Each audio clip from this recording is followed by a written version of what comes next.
வணக்கம் நேர்களே, இது ஷர்மிளா டாக்கீஸ். நான் உங்கள் டாக்டர் ஷர்மிளா. இன்னைக்கு நம்மளோட சிறப்பு விருந்தினரா இணைஞ்சிருக்கிறாரு ரிட்டையர்ட் IAS ஆபீசர், அரசியல் விமர்சகர் திரு பாலச்சந்திரன் அவர்கள்.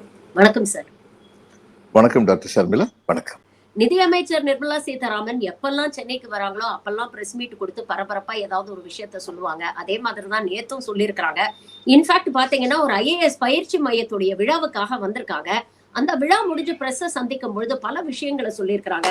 சிவில் சர்வீசஸ் பத்தி உங்ககிட்டதான் கேட்டா கரெக்டா இருக்கும் அப்படின்னு தோணுச்சு சார்.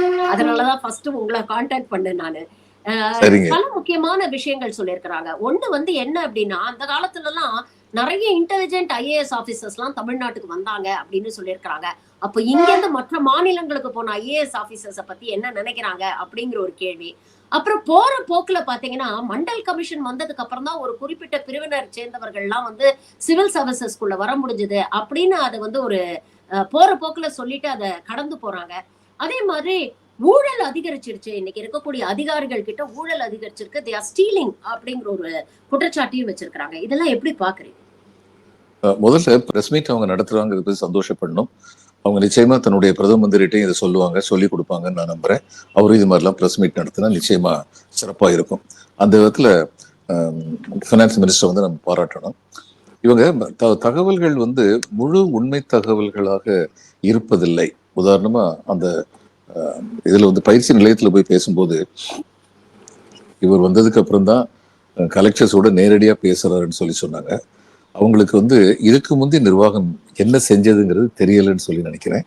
1988 ராஜீவ்காந்தி பிரதம மந்திரியா இருந்த போது 5 மீட்டிங்ல இந்த நாட்டுடைய எல்லா கலெக்டர்ஸையும் அவர் மீட் பண்ணார். எல்லா கலெக்டர்ஸையும் மொத்தம் 5 மீட்டிங் நடத்தினார். அதுக்காக நான் மிசோரத்துக்கு போயிருந்தேன். நான் போயிருந்த போது எங்களுடைய ஒவ்வொரு மீட்டிங்லயும் ஒரு 5 குரூப் ஆகி எங்களுக்கு ஒரு சப்ஜெக்ட் கொடுத்து அதுல நீங்க உங்க பேப்பர் கொடுங்க, I want to discuss with you அப்படின்னு சொன்னார். அப்ப எங்களுக்கு கொடுத்தது district planning and democratic decentralisation. நான் தான் அந்த பேப்பர் பிரசன்டரா இருந்தேன். அந்த பேப்பர் நாங்க தயார் பண்ணி பிரைம் மினிஸ்டர் பிரசன்ட் பண்ணும்போது நாங்க சொன்னோம், கலெக்டருக்கு இவ்வளவு அதிகாரம் குவிஞ்சு கிடக்க வேண்டியதில்லை, எங்களுக்கு வேண்டாம். ஏன்னா நாங்க கீழே உள்ளவங்க சொல்றதை கேட்டுதான் நடப்போம். அந்த அட்வைஸ் கரெக்டா இருக்கா அப்படிங்கிறது எங்களுக்கு தெரியாது. சில சமயம் தவறா இருக்கலாம். எங்க பக்கம் தவறு இல்லைனா கூட தவறான அட்வைஸை கேட்டு நாங்க நடந்தோம்னா அதனால பொதுமக்கள் பாதிக்கப்படுவாங்க. அதனால இதெல்லாம் பொதுமக்களுடைய பிரதிநிதிகள் பஞ்சாயத்து எலெக்ஷன் நடத்தி அந்த பிரதிநிதிகள்கிட்ட இந்த அதிகாரம் எல்லாத்தையுமே கொடுங்க. டெவலப்மெண்ட் அட்மினிஸ்ட்ரேஷனுடைய இறுதி அதிகாரம் இவங்கிட்ட இருக்கட்டும், கலெக்டர்கிட்ட வேண்டாம். நாங்க பியூரோக்ரஸியா இருந்து செயல்படுறோம். எப்படி செக்ரட்டேரியட்ல IAS ஆபீசர்ஸ் அண்ட் அதர்ஸ் ஒரு பியூரோக்ரஸியா இருந்து உங்களுக்கு பேப்பர் புட்டப் பண்றாங்களோ அதே மாதிரி டெவலப்மெண்ட் அட்மினிஸ்ட்ரேஷன் நாங்க பண்றோம். இது ஒரு இம்பார்ட்டன்ட் ஒரு மைல்ஸ்டோன். அதாவது சுதந்திர இந்தியாவில் எனக்கு தெரிஞ்சு அபரிதமான அதிகாரங்களை வைத்துக் கொண்டிருந்த ஒரு அதிகாரிகள் குழுமம் வாலண்டியரா எங்களுக்கு வேண்டாம், இது பீப்புள்ஸ் ரெப்ரசன்டேட்டிவ் போகட்டும் அப்படின்னு சொன்னது ரொம்ப குறிப்பிடத்தக்க விஷயம். இது நடந்ததுக்கு காரணம் ராஜீவ்காந்தி தான். அவர் இந்த மீட்டிங் போட்டதுனாலதான் நாங்க எங்களுடைய கருத்துக்களை சொல்ல முடிஞ்சது. அடுத்து என்ன பண்ணாங்க, ஒவ்வொரு ஸ்டேட்ல இருந்து ஒரு கலெக்டர் சூஸ் பண்ணி மைசூர்ல மீட்டிங் போட்டார். சிதம்பரம் அந்நேரம் மினிஸ்டர் ஃபார் பர்சனல் இருந்தார். அப்ப வெஸ்ட் பெங்கால்ல இருந்து என்னைய சூஸ் பண்ணாங்க.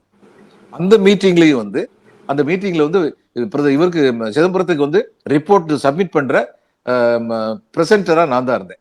எங்களுடைய ரிப்போர்ட்டை டிஓபிடி எங்களுக்கு ஹெல்ப் பண்ணி இன்புட்ஸ் கொடுத்திருந்தாங்க, நாங்களும் பண்ணியிருந்தோம். கிருஷ்ணசுவாமின்னு சொல்லி அடிஷனல் செக்ரட்டரி இருந்தாரு. அவர் எங்கூட ரொம்ப நேரம் பேசினாரு. நீ பிரசன்ட் பண்ண போற, உனக்கு ஏதாவது சந்தேகம் இருக்கா, நீ அதெல்லாம் என்கிட்ட முதல்ல கேட்கணும், நம்ம 2 பேரும் தெளிவோட இருக்கணும் அப்படின்னு சொல்லி பேசி முடிச்சுட்டு அதுக்கப்புறம் நாங்க சொன்னோம். அந்நேரம் கூட சிதம்பரம் சொன்னாரு, ஹாஃப்வே வந்திருக்கீங்களே, இன்னும் கொஞ்சம் தூரம் நீங்க போயிருக்கலாமேனாரு. உடனே நான் சிரிச்சுக்கிட்டே சொன்னேன், முடிகிற காரியத்தை செய்யணும்னா ஹாஃப்வே தான் போக முடியும், ரெவல்யூஷன் பண்ண முடியாது சார். டெமோக்ரஸியில எவல்யூஷன் தான் பண்ண முடியும். ஆனா எவல்யூஷன்ல நாங்க ஜெயண்ட் ஸ்டெப் எடுத்திருக்கோம் நாங்க நினைக்கிறோம். இதுல முக்கியமான விஷயம் என்னன்னா, அந்த எங்களுடைய ரிப்போர்ட்டுடைய அடிப்படையில தான் 73rd கான்ஸ்டிடியூஷனல் அமெண்ட்மெண்ட் வந்தது. பஞ்சாயத்துகளுக்கு அதிக அதிகாரம் கொடுக்கிற அந்த அமெண்ட்மெண்ட் வந்ததுக்கு காரணமே அந்த மீட்டிங் தான். அந்த மீட்டிங் ஆர்கனைஸ் பண்ணது பிரைம் மினிஸ்டர் ராஜீவ்காந்தி தான். அதனால இன்னைக்கு பிரைம் மினிஸ்டர் இதை செலக்டிவா தான் அவரால் மீட் பண்ண முடியுது. ஒரு நேரத்துல 10-20 பேரா, அது தவறு இல்லை. ஒரே நேரத்துல 500 பேரை மீட் பண்ண முடியாது. ஆனா அவங்கள கூப்பிடுறாரு, பேசுறாங்க, மகிழ்ச்சியான ஒரு விஷயம் தான். இது மகிழ்ச்சியான விஷயங்கிறது எந்த அளவுக்கு உண்மையோ அந்த அளவுக்கு இதுக்கெல்லாம் அடிநாதமா ஆதாரமா அன்னைக்கு எல்லா மாவட்ட ஆட்சியரையும் ஒரு பிரதம மந்திரி நேரம் ஒதுக்கி சந்திச்சார்.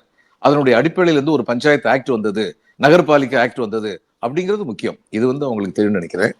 அடுத்து வந்து நீங்க சொன்னீங்க அவங்க திறமையான அதிகாரிகள், அவங்க அந்த அர்த்தத்தில் சொல்ல நினைக்கிறேன்.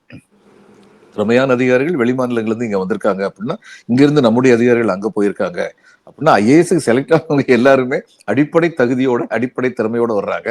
சில பேர் இங்க இருக்காங்க, சில பேர் இன்னொரு இடத்துக்கு போறாங்க. இப்போ நான் வந்து தமிழ்நாட்டுல இருந்து வெஸ்ட் பெங்காலுக்கு போனேன். சீஃப் செக்ரட்டரி ரேங்க்ல நான் வந்து அங்கிருந்து ரிட்டையர் ஆனேன். கிருஷ்ணமூர்த்தின்னு சொல்லி அவர் சீஃப் ஹோம் செக்ரட்டரியா இருந்தார், பின்னாடி சீஃப் செக்ரட்டரியா இருந்தாரு. எஸ்வி கிருஷ்ணன் அப்படின்னு சொல்லி அவர் வந்து, நாங்க எல்லாம் வேர் ஆல் தமிழ்ஸ், நாங்க வந்து இதா இருந்தோம். அவரும் சீஃப் செக்ரட்டரியா இருந்தாரு, எஸ்வி கிருஷ்ணனும். அதே மாதிரி அங்கிருந்து இங்க வந்தவங்க, இங்க சீஃப் செக்ரட்டரியா வந்து ஒரிசா சேர்ந்தவர் இங்க சீஃப் செக்ரட்டரியா இருந்திருக்காரு தமிழ்நாட்டுல. அதனால இது ஒரு பெரிய பிரச்சனை இல்லை. பிளஸ் அவங்க ஐஆர்எஸ்க்கு இப்ப வந்திருக்கிற இளம் அதிகாரிகள் மிக திறமையானவர்கள் அப்படின்னு சொல்லி சொன்னாங்க. மண்டல் கமிஷன் வந்ததுக்கு அப்புறம் தான் சில பேர் வந்து இங்க உள்ள நுழைஞ்சாங்கன்னு சொல்லியிருக்காங்க. ஆனா இன்னைக்கு வந்திருக்கவங்க எல்லாம் மிக திறமையானவங்கன்னு சொல்லியிருக்காங்க. அப்ப மண்டல் கமிஷன் மிக திறமையானவர்களை வெளியில கொண்டு வந்திருக்கு. அது அவங்க வந்து நேரடியா சொல்லுறதுனாலும் மறைமுகமா ஒத்துக்கிறாங்க அப்படின்னு தான் அதுக்கு பொருளாகும். அதுக்கு மேல நான் ஒண்ணும் சொல்ல விரும்பல. குறிப்பா அந்த பிரஸ் மீட்ல பேசும்பொழுது நிறைய கிரெடிட் கொடுக்கறாங்க. சமீப காலமாக யூபிஎஸ்சி சிவில் சர்வீசஸ்ல தேர்வு அடிப்படையில நிறைய தமிழர்கள் தேர்ந்தெடுக்கப்படுறாங்க அப்படிங்கிற ஒரு விஷயத்த பத்திரிகையாளர் கேட்கும் பொழுது சந்தோஷமா அதை அக்செப்ட் பண்ணிக்கிறாங்க. ஆமா, சமீப காலங்கள்ல தேர்ந்தெடுத்திருக்கிறாங்க. இதற்கு காரணம் நிறைய பயிற்சி மையங்கள் வந்திருக்கு, நிறைய பயிற்சி கொடுக்கறாங்க. ஒரு கடுமையான போட்டி இருக்கும்போது கூட நல்ல திறமையான ஒரு குவாலிட்டியோட ஒரு மெரிட்டோட நிறைய பேர் வந்து வராங்க அப்படிங்கிற ஒரு விஷயத்த சொல்றாங்க. இன்னும் நிறைய பேர் வரணும், இது பத்தாது, தமிழ்நாட்டுல இருந்து இன்னும் நிறைய பேர் வரணும் அப்படிங்கறதுதான் என்னுடைய ஆசை, கனவு அப்படிங்கிற ஒரு விஷயத்த சொல்றாங்க. ஆனா இங்க தமிழ்நாடு அரசுடைய அந்த முயற்சிக்கு ஆனா கிரெடிட்டை வந்து அவங்க கொடுக்கணும்னு நம்ம எதிர்பார்க்க முடியாது. ஆனா நாம நினைவு கூற வேண்டிய ஒரு தேவை இருக்கு இல்லையா?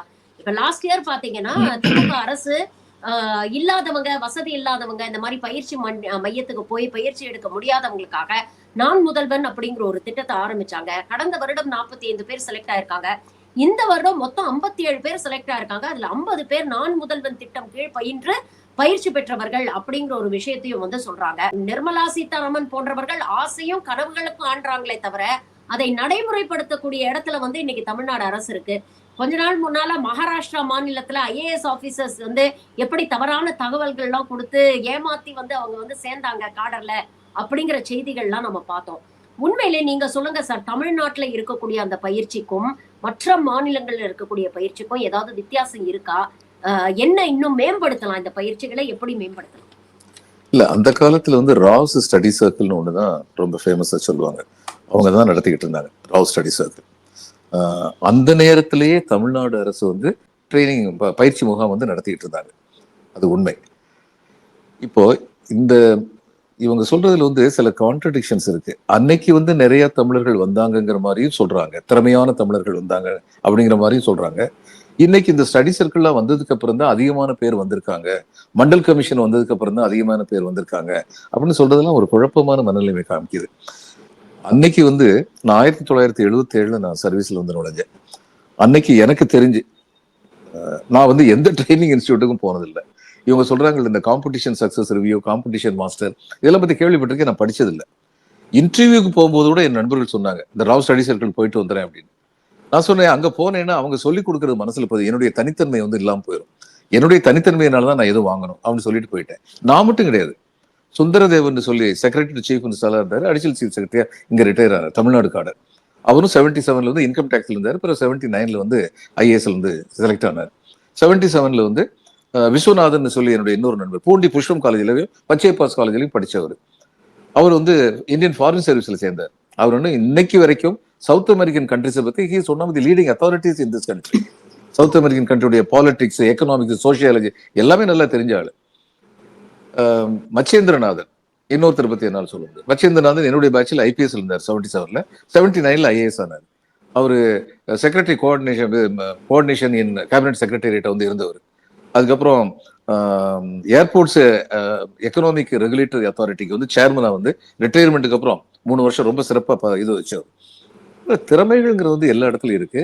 இந்த மண்டல் கமிஷன் வந்து என்ன பண்ணாங்கன்னா அந்த திறமைகளுக்கு வந்து ஒரு நம்பிக்கையை கொடுத்தாங்க. இன்னைக்கு பாருங்க 5வது அட்டெம்ப்ட் 6வது அட்டெம்ப்ட்லாம் பண்ணிட்டு வர்றவங்க இருக்காங்க, 2வது அட்டெம்ப்ட் 3வது அட்டெம்ப்ட் வர்றவங்க இருக்காங்க, ஃபர்ஸ்ட் அட்டெம்ப்ட்ல சில பேர் வந்து வந்திருக்காங்க. ஃபர்ஸ்ட் அட்டெம்ப்ட் வந்தவங்களும் எனக்கு தெரியும். இன்னைக்கு சிஎம் உடைய செக்ரட்டரியா இருக்கிற ஒரு அதிகாரி, இதுக்கு முன்னாடி கோயம்புத்தூர் மாவட்ட ஆட்சியர் ரொம்ப திறமையா ரொம்ப மிகத்திறமையாக கோயம்புத்தூர்ல வந்து மாவட்ட ஆட்சியர் இருந்தவர். அவர் வந்து ஃபர்ஸ்ட் அட்டெம்ப்ட்ல பாஸ் பண்ணி வந்தவர்.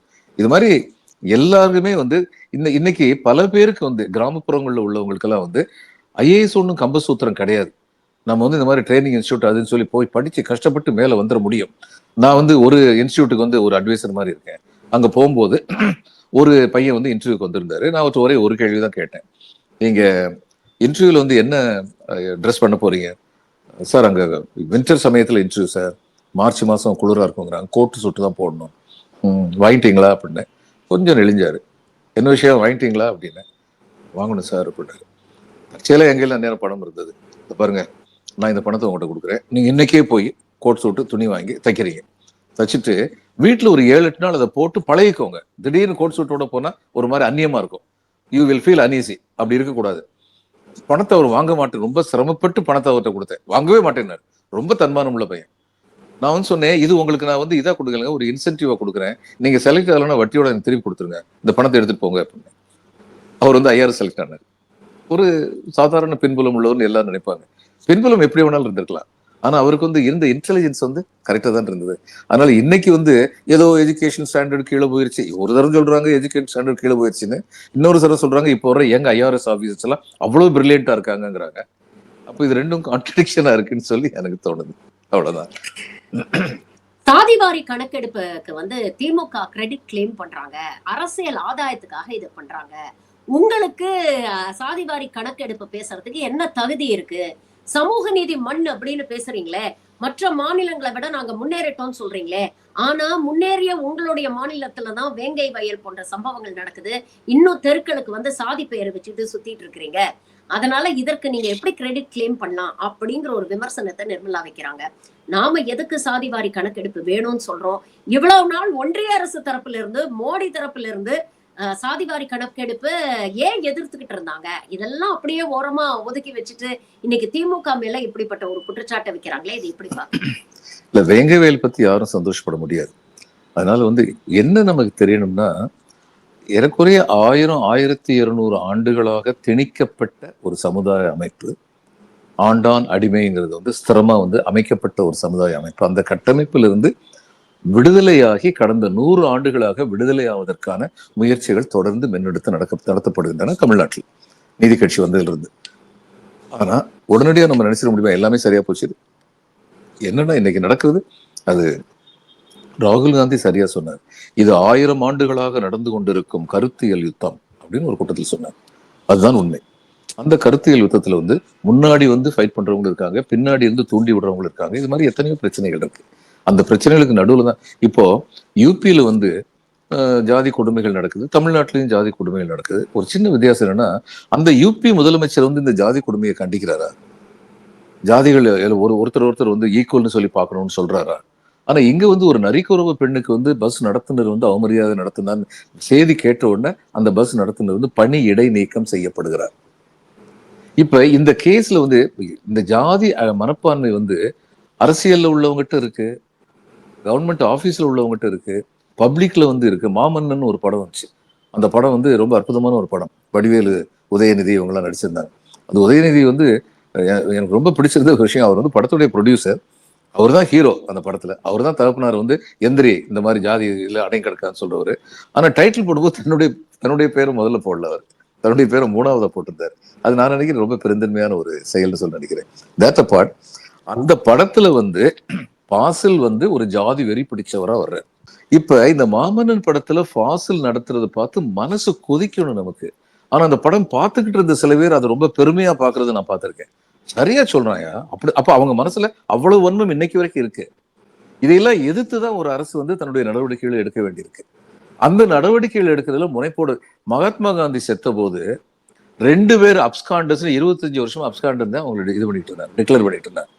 சொல்லப்பட்டது என்னன்னா, அந்த அப்ஸ்காண்டரா இருந்தவங்கள ஒருத்தன் பிடிபட்டு இருந்தா கூட ஒரு குறிப்பிட்ட நபர் மேல வந்து சந்தேகத்தின் அடிப்படையில் அவரை கேஸ்ல சேர்க்க முடியாதுன்னு சொன்னாங்களே, அந்த நபரை பற்றின விவரங்கள் கிடைச்சிருந்திருக்கும். அவர் வந்து குற்றவாளியாக சேர்க்கப்பட்டிருப்பார். ஆனா அந்த அப்ஸ்காண்டரை வச்சு அதை வந்து மூடி மழுப்பிட்டாங்க. யார் கவர்மெண்ட்ல இது நடந்தது? நேருவோட கவர்மெண்ட்ல நடந்தது. நேரு வந்து ஆன்டி மகாத்மாவா? நேருவின் கையை மீறியும் அரசு எந்திரத்தில் உள்ளவர்கள் செயல்கள் செய்ய முடியும் அப்படிங்கிறதுக்கு இதுதான் சிறந்த உதாரணம். அதே மாதிரி தான் இன்னைக்கு திராவிட முன்னேற்ற கழகம் ஆண்டு கொண்டிருக்கும் பொழுதும் திராவிட முன்னேற்ற கழகத்துடைய தலைவர், தமிழ்நாட்டுடைய முதலமைச்சர் எவ்வளவு கண்டிப்பாக சொன்னாலும் அந்த கண்டிப்பை மீறி குற்றச் செயல்கள் புரிபவர்கள் எல்லா மட்டத்திலும் இருக்காங்க. அதை மீறின கருத்தியல் யுத்தம் தொடர்ந்து நடந்துகிட்டு இருக்கு. தமிழ்நாட்டுல ஜாதி கொடுமையே இல்லைன்னு நான் சொல்லல. தமிழ்நாட்டுல இப்ப ஜாதி பேரோட ரோடு இருக்குன்னு சொன்னாங்க. இவங்க எவரும் சொன்னாங்கன்னா உடனடி தமிழக அரசுக்கு நம்ம சொல்ல முடியும், அந்த ஜாதி பேரை நீக்கிறங்க, நிச்சயமா சொல்ல முடியும். அதெல்லாம் பாயிண்ட் அவுட் பண்ணா வரவேற்க தகுந்ததுதான். ஆனா தமிழ்நாட்டுக்கு ஜாதியை பத்தி பேசுறதுக்கு தமிழ்நாட்டு அரசுக்கு உரிமை கிடையாதுங்கிற மாதிரி சொல்றது, இதெல்லாம் கொஞ்சம் ஓவர்னு உங்களுக்கே தெரியணும் நிர்மலாஜி, அப்படின்னு தான் நான் சொல்ல முடியும். வேற ஒண்ணும் இல்ல. இன்னொன்னு, இந்த ஜாதி இதை பத்தி இவங்க எதுக்கு பேசுறாங்க, நாங்க சென்சஸ்ல அதை சேர்க்கணும்னு டிசைட் பண்ணியிருக்கோம், இது எப்படி இவங்களுடைய வெற்றியாகும்னு சொல்றாங்களே. சென்ற பொது தேர்தலின் போது தங்களுடைய பிரதம மந்திரி என்ன சொன்னார் என்பது நினைவு இருக்கிறதா? இந்த காஸ்ட் சென்சஸ் எடுக்கணும்னு சொன்ன போது நாட்டை பிளவுபடுத்த பார்க்கிறார்கள் சொன்னார். இப்ப ராகுல் காந்திக்கும் இவருக்கும் மோதிக்கும் உள்ள ஒரு சின்ன வேறுபாட்டை சொல்றேன். ராகுல் காந்திட்ட கேட்டாங்க, 1911லயே காஸ்ட் சென்சஸ் இருந்ததே, ஏன் நீங்க வெளியில கொண்டு வரலன்னு கேட்டபோது அவர் என்ன சொன்னாரு? அது எங்கள் தவறு, நான் அதை ஏற்றுக்கொள்கிறேன், கொண்டு வந்திருக்க வேண்டும் சொன்னார். இன்னைக்கு மோடி காஸ்ட் சென்சஸ் வேண்டாம்னு நான் சொன்னது என் தப்பு, நான் ஏத்துக்கிறேன், நான் அதை செய்யணும் அப்படின்னு சொன்னா அவர் ஒரு சிறந்த நிர்வாகியாக, சிறந்த அரசியல்வாதியாக, சிறந்த ஸ்டேட்ஸ்மனாக, எதிர்காலத்தை பற்றி சிந்திக்கிறவராக நம்ம யோசிப்போம். இவங்க எல்லாம் சேர்ந்து இன்னைக்கு என்ன கோரஸ் பாடுறாங்க? சரியான நேரத்தில் சரியான முடிவு எடுத்து விட்டார் திரு நரேந்திர மோடி அவர்கள்ங்கிறாங்க. இன்னைக்கு வரைக்கும் அந்த முடிவு ஏன் தப்புன்னு தோணுது? அதுவும் காரணம் சொல்ல வேண்டியதானே. அதனால இதுக்கு நிச்சயமா தமிழ்நாடு அரசு தமிழ்நாடு அரசு தான் திரும்ப திரும்ப சொல்லிட்டு இருந்தது, காஸ்ட் சர்வே ஸ்டேட் கவர்மெண்ட் எடுக்க கூடாது, அது ஒன்றிய அரசு தான். இன்னைக்கு இவங்களும் அதே தான் சொல்றாங்க, ஒன்றிய அரசு தான் எடுக்கணும்னு. அன்னைக்கு சொல்லும்போது என்ன இவங்களுடைய கட்சிக்காரங்க என்ன சொன்னாங்க? நீங்க ஏன் பண்ண மாட்டேங்கிறீங்க, நீங்க ஏன் காஸ்ட் சென்சஸ் சர்வே பண்ண மாட்டேங்கிறீங்கன்னு பிஜேபி காரங்க திரும்ப திரும்ப கேட்டாங்க. இன்னைக்கு அப்படி இந்த கொஞ்சம் கூட ஒரு மனச்சங்கடம் இல்லாம நேர் எதிரான ஸ்டாண்ட் எடுக்கிறதுங்கிறது பிஜேபிக்கு கை வந்த கலை. அவ்வளவுதான். ஜிஎஸ்டியை பத்தி பல விஷயங்கள் சொன்னாங்க. நேரடியா என்ன ஏன் குற்றம் சாட்டுறீங்க? ஜிஎஸ்டி கவுன்சில்னு ஒண்ணு இருக்கு, அதுல எல்லா மாநிலத்தை சேர்ந்த நிதி அமைச்சர்களும் இருக்கிறாங்க, அவங்கெல்லாம் கூட்டு சேர்ந்து அவங்கெல்லாம் எடுக்கக்கூடிய முடிவு தான், அதுக்கு எல்லாரும் சம்மதம் கொடுத்துதான் அந்த முடிவை நாங்க எடுக்கிறோம், அது ஒண்ணு. அப்புறம் ஏதோ நான் வந்ததுக்கு அப்புறம் தான் வரி போட்ட மாதிரி பேசுறீங்களே, 2017க்கு முன்னாலேயே வேட் இருந்தது, ஸ்டேட் எக்ஸைஸ் இருந்தது, அப்பெல்லாம் ஆனா வெளிப்படைத்தன்மை இல்ல. இப்போ நாங்க நேர்மையா வெளிப்படையா எல்லா பில்லுலயும் இது சிஜிஎஸ்டி, இது எஸ்டிஎஸ்டி அப்படின்னு நாங்க போட்டு கொடுக்கறோம், இதுல என்ன எப்படி குற்றம் சொல்வீங்க அப்படின்னு சொல்லி கை விரிக்கிறாங்க. எப்படி பாக்குறீங்க இந்த கமெண்ட்? ஒவ்வொன்னா பார்ப்போம். இந்த சிஏ எதிர்த்து டிஎம்கே ஓட்டு போட்டாங்க, சிட்டிசன்ஷிப் அமெண்ட்மெண்ட் ஆக்ட் எதிர்த்து ஓட்டு போட்டாங்க, இந்த வக்ஃபு காரியத்தை எதிர்த்து ஓட்டு போட்டாங்க, இந்த முஸ்லீம் விவசாயிகள் சட்டத்தை எதிர்த்து ஓட்டு போட்டாங்க. அதுக்கப்புறம் பார்லிமெண்ட் அதை பாஸ் பண்ணிருச்சு. இப்ப நிர்மலா மேடம் சொல்லுவாங்களா, எதுக்கு எங்களை மட்டும் குறை சொல்றீங்க சிஏக்கு, இவங்கெல்லாம் சேர்ந்தானே பார்லிமெண்ட் இருந்தாங்க, எல்லாம் சேர்ந்தானே சட்டம் பாஸ் ஆச்சு, அப்ப அவங்களையும் சேர்ந்தானே நீங்க சொல்லணும்னு சொல்ல முடியுமா? அதே மாதிரி தான் ஜிஎஸ்டி கவுன்சிலும். ஜிஎஸ்டி கவுன்சில்ல வெயிட்டேஜ் இருக்கு ஒவ்வொரு ஓட்டுக்கும். சென்ட்ரல் கவர்மெண்ட் வெயிட்டேஜ் எனக்கு எக்ஸாக்ட் நம்பர் தெரியல, 40 விழுக்காடுக்கு மேல நினைக்கிறேன். அப்போ மொத்தம் 50 விழுக்காடு வந்ததுன்னா பாஸ் பண்ணிடலாம்ல ஒரு ஆக்ட். இப்ப இவங்க தமிழ்நாடு எதுக்கட்டும், ஆந்திரா எதுக்கட்டும், தெலுங்கானா எதுக்கட்டும், கேரளா எதுக்கட்டும், கர்நாடகா எதுக்கட்டும், ஆனா ஒன்றிய அரசும் இன்னும் அந்த ஒன்றிய அரசு பிஜேபி ரூல்டு ஸ்டேட் ஒரு 4 பேர் சேர்ந்து ஓட்டு போட்டாங்கன்னா அது பாஸ் ஆயிரும். அப்ப நீங்க வெளியில சொல்ல முடியுமா, இவரு பிடிஆர் அன்னைக்கு இதெல்லாம் ஆதரிச்சாரு, இன்னைக்கு வெளியில எதுக்காரு சொல்ல முடியுமா? இதை ஏற்கனவே பிடிஆர் தோல் உரிச்சு காமிச்சிருக்காரு. ஏன் இப்படி போய் சொல்றீங்க? ஜிஎஸ்டி கவுன்சில் பாஸ் பண்ணுச்சுன்னா எங்க சமூகத்தோடயா பாஸ் பண்ணுச்சு? நாங்க எதிர்ப்பு தெரிவிச்சோம், அதுக்கப்புறம் தானே பாஸ் பண்ணுச்சுன்னு திரும்ப திரும்ப கேட்கிறாரு. இவங்க இந்த ஆர்குமெண்டே ரொம்ப இந்த ஃபேலசி இன் ஆர்குமெண்ட் சொல்லுவாங்க.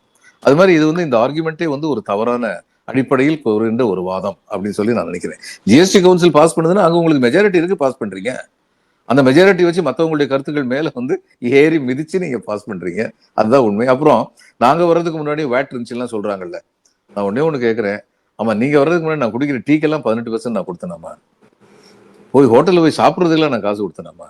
பாப்கார்னுக்கு இன்னைக்கு வரி பாப்கார்னுக்கு கட்ட வச்சீங்களே, அதுக்கப்புறம் ஏற்கனவே வேட் இருந்ததெல்லாம் சொல்றதுல என்ன அர்த்தம் இருக்கு? ரொம்ப தவறு. இந்த மாதிரி வாத திறமையினால் உண்மைகளை மூடி மறைப்பது சரி கிடையாது.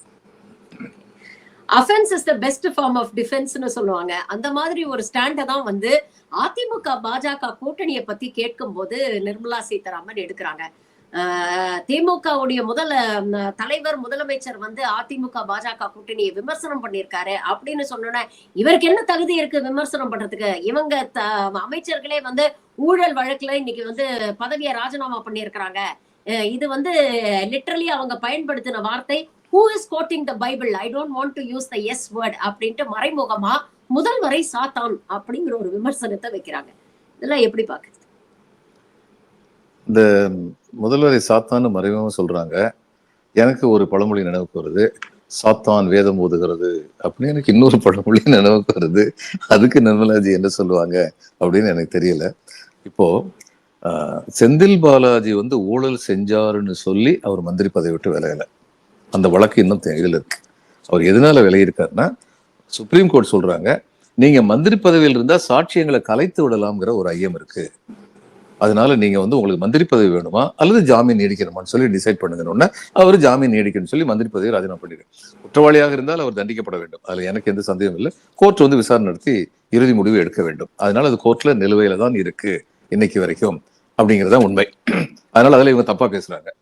அதே மாதிரி பொன்முடி வந்து அவர் வந்து இதை பத்தி தேவையில்லாம வாய் விட்டாரு, வாய் துடுக்கு. அந்த வாய் துடுக்கு அவர் வந்து இன்னைக்கு அனுபவிக்கிறாரு. அதனால அதுலயும் வந்து இந்த ஊழல் காரணங்களால நீக்கப்பட்டாருங்கிறது வந்து உண்மை கிடையாது. ஆனா எனக்கு இவங்க கிட்ட சில கேள்விகள் உண்டு.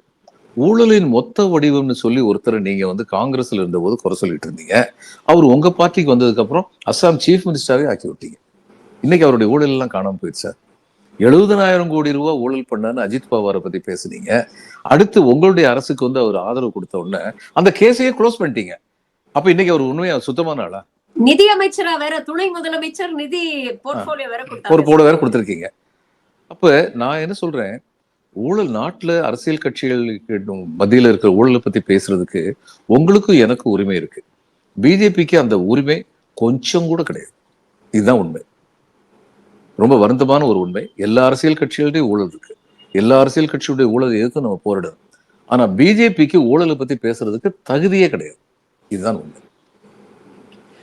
பல விஷயங்களை இன்னைக்கு எங்களோட பகிர்ந்துகிட்டீங்க சார். உங்களோட நேரத்துக்கும் கருத்துக்கும் மிக்க நன்றி. Thank you very much for joining. வணக்கம் டாக்டர் ஷர்மிளா. வணக்கம்.